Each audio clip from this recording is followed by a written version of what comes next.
Hello, class 9 students. I, Mohammad Zishan, welcome you to the online classes of Bloomingbird Code School. Today, we are going to study the first chapter of Civics book, which is our Constitution. So, dear students, uh, we will study what is the meaning of Constitution and why do we need a Constitution. See, if we are not having Constitution, then it means that we are not having a written set of rules and regulations according to which our country will be governed. And whichever party or people are there in power in our country, they will govern our country according to their wishes and wills. They will benefit themselves and they may become tyrant towards you people and oppress the other citizens of India economically. They can exploit them, and politically, socially, in any ways they can exploit them, and their aim will be based on self interest, not the interest of the people. So there will be a type of, you can say, anarchy in our country. There will be a state of chaos and confusion. Whoever wants to be in the rule and who is so powerful, he can be in the rule, because we would not be having a prescribed set of rules and regulations and procedures for the governance of our country, and for doing welfare of the Indian citizens. So, in order to avoid that situation of anarchy or tyranny or dictatorship, we have not we every country needs to have a constitution which tells uh, which has rules and regulations in order to govern that particular country.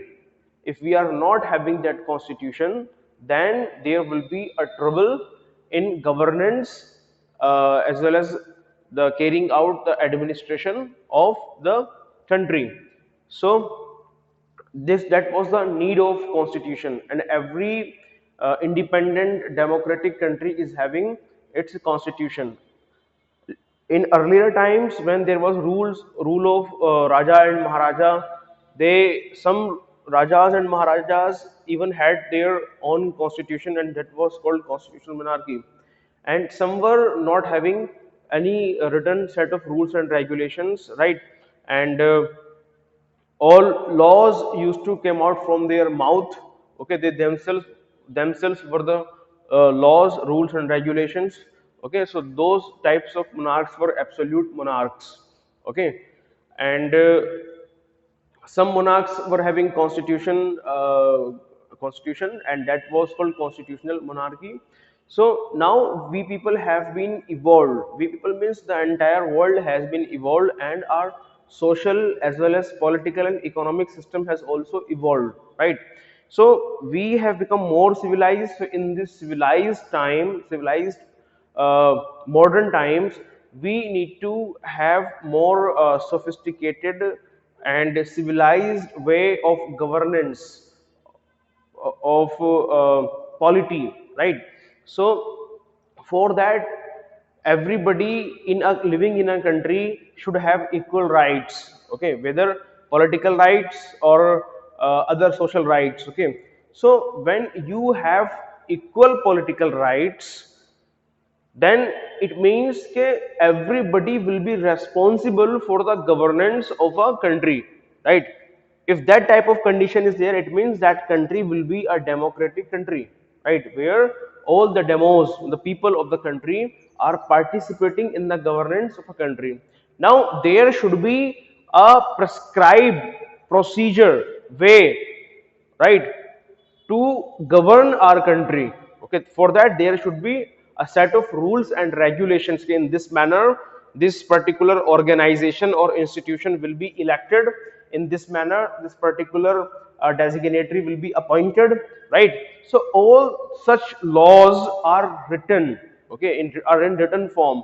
So that laws are called actually constitution, and though these laws are required because of, I have already mentioned you so many reasons for that. Okay, so what is constitution? Constitution, a comprehensive document containing set of rules according to which the government of a country runs. Okay, so in this, not only in our constitution particularly, there are not only the rules and regulations and procedure for the governance of our country, but also we have some fundamental fundamental rights which have been given to the citizens of India, okay, which are enabling them to live a life full of dignity and respect. Okay, so now we are having these rules also, in which means in this we will this constitution we have the procedure for elections in Lok Sabha and Rajya Sabha, that is parliament, and various other parliamentary procedures are also given in the constitution,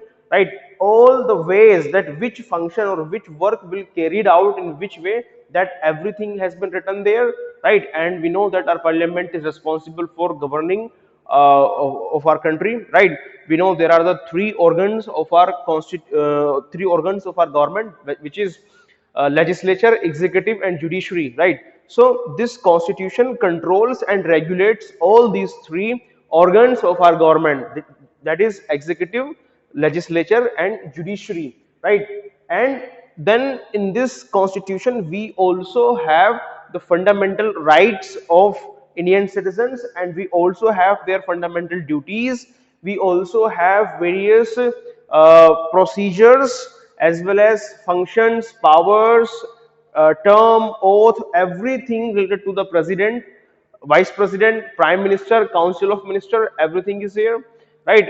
And we have written rules and regulations for institutions like Supreme Court, High Court, and governors. Okay, these all things, and these all you can say institutions or designatories are required to govern our country. Okay, so this is the importance of our constitution. Now, sometime we people get confused with the constitution and the criminal laws. Okay, so you can say that constitution provides procedures for the criminal laws, IPC and CRPC, right? According to which we are punished for our criminal offenses. Like if you do not you means if someone commit a crime, maybe attempt to murder or murder, okay, then they are booked under certain uh, Indian penal codes, IPCs, okay, right, like 302 and 307, right? So that is the different book, different thing, okay, but that the existence of that book also comes from the same constitution, right? So here we have well understood the definition of constitution, a comprehensive document containing the set of rules according to which the government of a country runs. That is all about the constitution. Now we will study about the Indian constitution. What was the historical background of the Indian constitution? We, everybody knows that we got our independence on 15th of August 1947, right? So how it became possible for Indians to have their own constitutions? Was there any advice from British rulers, okay, Britain, to have our constitution, right? And which were the events and things were there in the past, okay, which became the basis for the making of Indian constitution? So what happened, see, when the British realized that it has become extremely impossible to govern India, okay, in 1940s, okay, especially after the Quit India movement in 1942, they realized that they are not able to rule on India anymore. So now they wanted to transfer the power to Indian people, and they could not transfer it all of a sudden. Okay, it was not like that. Okay, today they decided we will leave India, and they went back to England and left India on their own fate. No, right? There would have been a condition of chaos, a condition of you can say trouble and violence have has arrived there. Okay, so they thought properly, and they thought to make India self-dependent, to have its own constitution, and according to that constitution to transfer the power to the Indian people, right? That political power to the Indian people. So for that they sent a cabinet mission plan, right? In March 1946, cabinet mission plan was sent.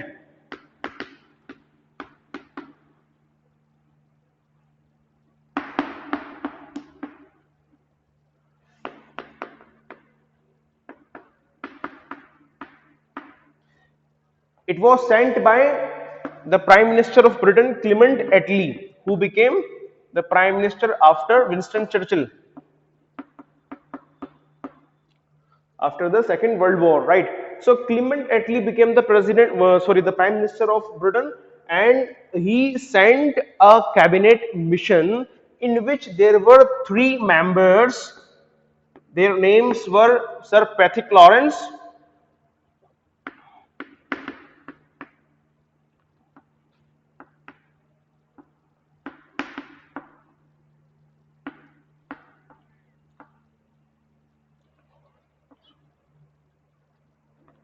Sir Stafford Cripps,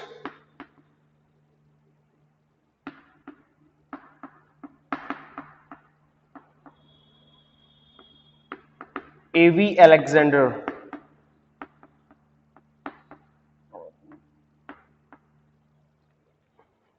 Sir Patrick Lawrence, Stafford Cripps, and A.V. Alexander were the three members in this cabinet mission plan. Now, why this cabinet mission was sent to India? This cabinet mission was sent to India to look forward for the political solutions, right?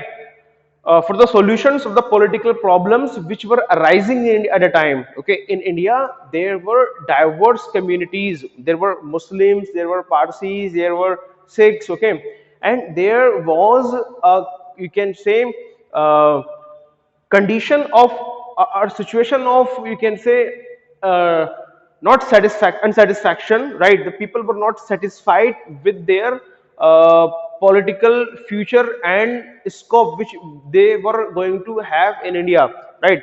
So in that situation of confusion, their demands were different. Okay, although the basic demands of Indians were same, but they were having some uh, confusions and suspicions regarding to their political future. Okay, so it was not easy. If you are not getting my words, these words clearly, then leave that. Okay, because I'm not saying that directly. Okay, now I'm telling you, what you need to understand is that, okay, cabinet mission plan was sent in March in 1946. There were three members, Sir Patrick Lawrence and Sir Stafford Cripps and Sir A.V. Alexander in that mission, right? What was the objective of that? What was the objective of that cabinet mission plan, right? Its objective was to provide Indian people a solution for the power transfer, right?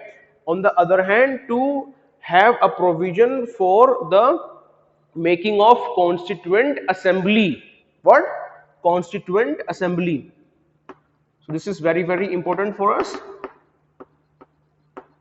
One of the recommendations which were given by the cabinet mission plan was that Indians should have their constituent assembly, in which there will be 389 members in total, right? So it was their objective.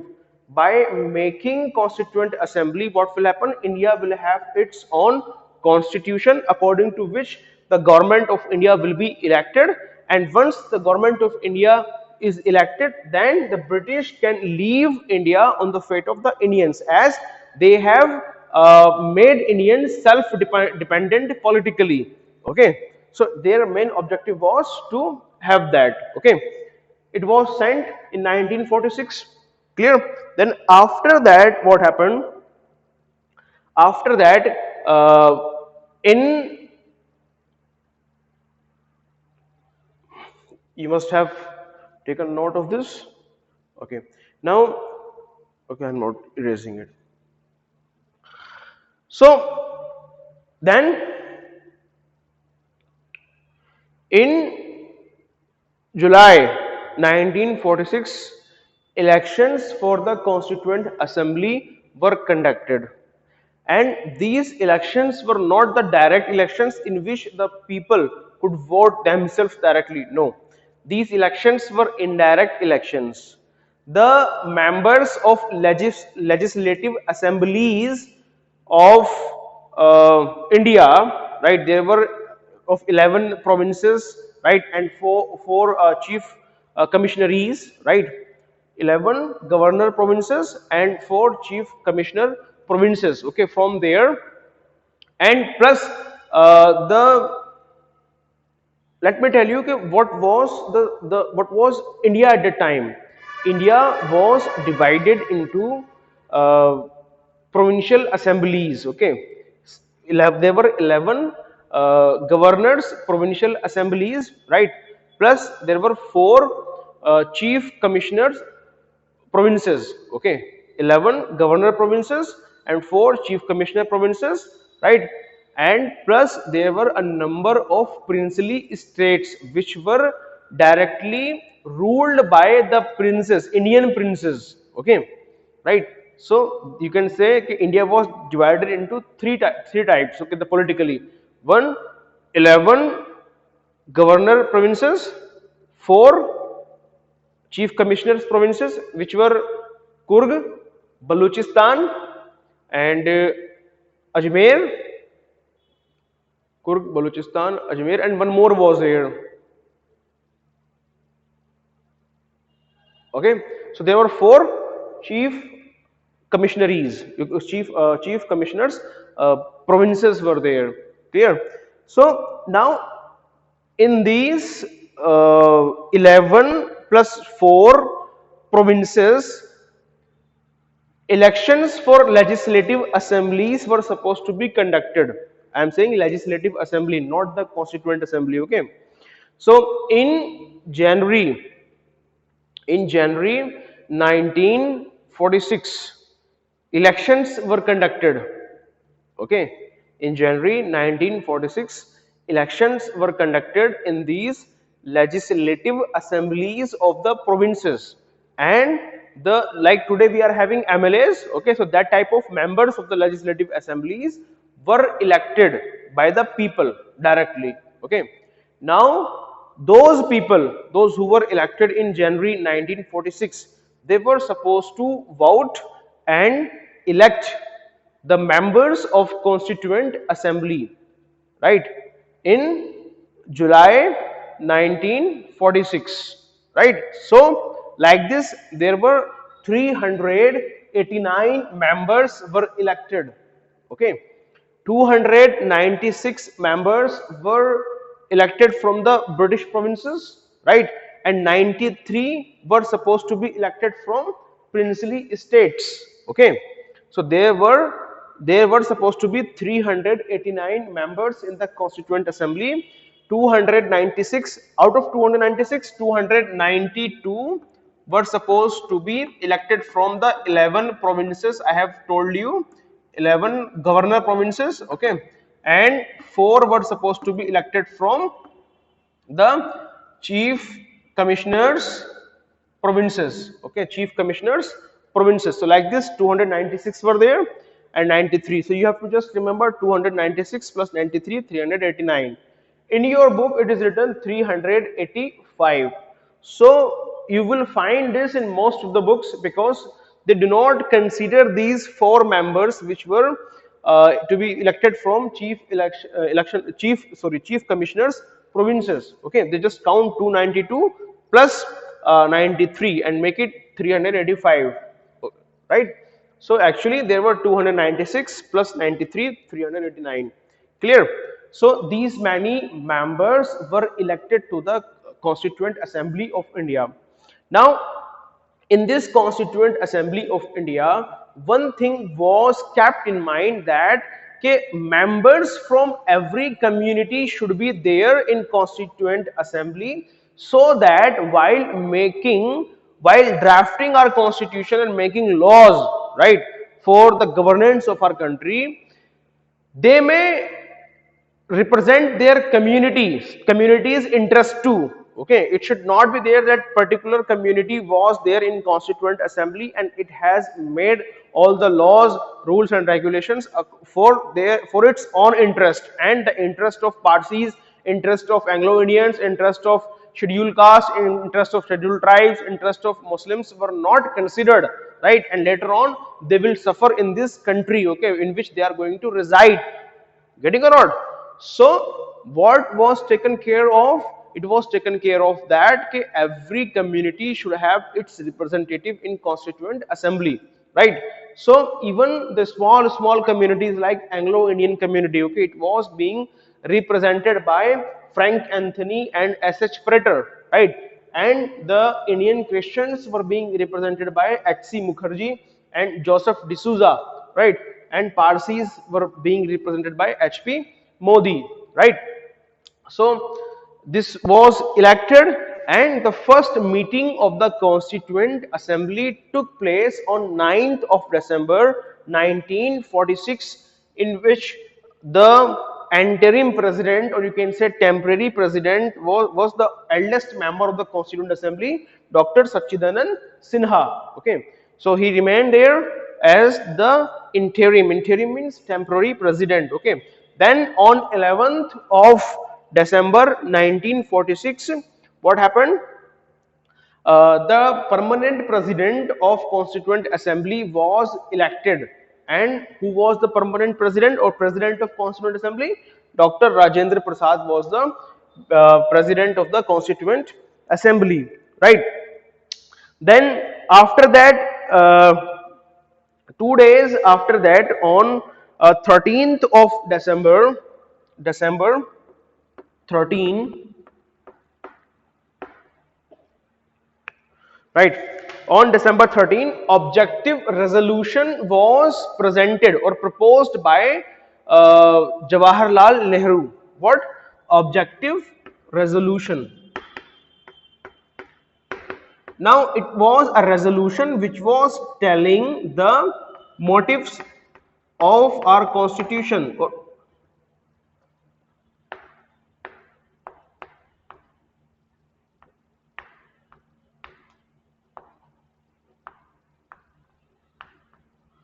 Okay, on December 13, objective resolution was proposed or presented by Jawaharlal Nehru. What was the objective resolution? Objective resolution, like in your book you are having a preface page is there, okay, in every book. In this book also there must be preface page. Let me see. Yes, it is here, preface, right?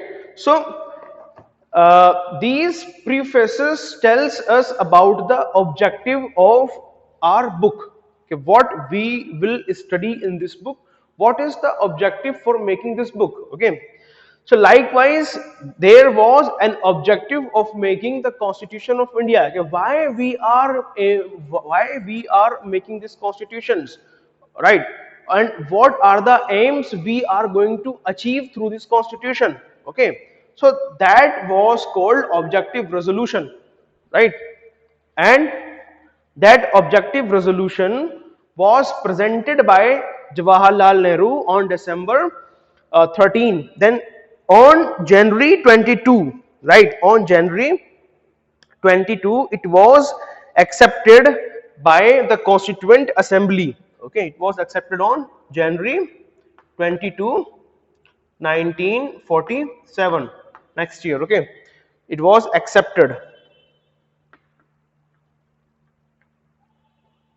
Sorry. Okay, just understand it. Okay, accepted. Clear? Now the question comes, what was there in the objective resolution? So in objective resolution, the first goal of was that free India will be nothing but a republic. Okay, means in India the head of the country will not be you can say a person who is having the seat hierarchically or ancestrally, means okay, I was the king, okay, and later on my son became the ruler, and after that his son will become the ruler. No, right? In our country, the head of the country will be the elected one, not the selected one. Okay, getting or not? So that type of country where the head is elected one is called republic. Okay, and then the ideals of social, political, and economic democracy would be guaranteed to all people. Right? Now, ideals of economic, political, social democracy will be guaranteed. Democracy is political democracy in which we are having equal rights or equal say in the governance of a country, okay, where we are having one vote and one value for that, okay. Like that, we should have equality, right, in economic spheres also, in social spheres also. It should not be injustice, like the scheduled caste people should not be considered low graded people, or they should not be ill treated by the higher class people, okay. And the some classes or some group of classes should not consider other classes or other group of classes as inferior, right? So means everybody should be equal socially, okay. So the objective of our constitution was to bring that social equality, political equality, and economic equality in our country. Their aim was to make a country where everybody, means every citizen of that country, enjoys equal rights, okay. So that was the objective of our constitution, okay. And these all things were proposed by Pandit Jawaharlal Nehru as an objective resolution, which was passed on 22nd January 1947. Then later on it became a base for the preamble of our constitution, preamble of our constitution, right? In our constitution we have a preamble, or in Hindi it is called prastavana, or a preface, right? Now what is the meaning of that preamble, right?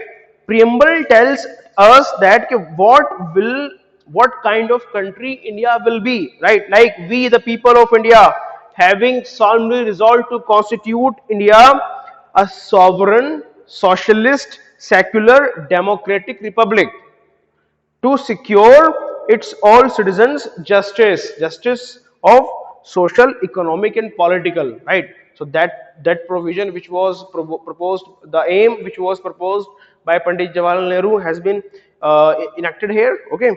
Justice, social, economic, and political, liberty of thought, expression, belief, and faith, equality of status and of opportunity, and to promote them among all, fraternity, assuring the dignity of the individual and the unity and integrity of the nation. In our Constituent Assembly, this 26th day of November 1949, do hereby adopt, enact, and give to ourselves this constitution. So that became the preamble, means okay, why we have made this constitution. We will provide justice to our Indian citizens, okay, that will be economic justice, social justice, and political justice. And there will be liberty of thought in India, there will be liberty of expression in India, we will have the freedom to have our own faith and worship in India, okay. And their people will be equal in status, okay, and they would have the equality of opportunities also, right?